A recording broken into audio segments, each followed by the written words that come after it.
ಬಾಳೆಂದರೆ ಪ್ರಣಯಾನುಭಾವ, ಕವಿತೆ ಆತ್ಮಾನುಸಂಧಾನ.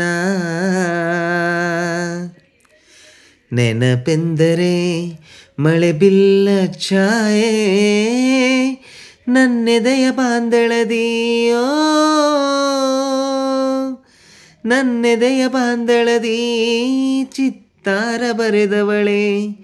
ಸುತ್ತೇಳು ಲೋಕದಲ್ಲಿ ಮತ್ತೆಲ್ಲೂ ಸಿಗದವಳೆ, ನನ್ನೊಳಗೆ ಹಾಡಾಗಿ ಕುಣಿದವಳೆ. 100 ಜನ್ಮಕ್ಕೂ 100 ಜನ್ಮಕ್ಕೂ 100 ಜನ್ಮಕ್ಕೂ 100 ಜನ್ಮಕ್ಕೂ ಒಲವಾದರೆ ಒಲಿದೊಲಿದು ಬಾರೆಲೆ. ನನ್ನ ಆತ್ಮ ನನ್ನ ಪ್ರಾಣ ನೀನೆಂದು 100 ಜನ್ಮಕ್ಕೂ.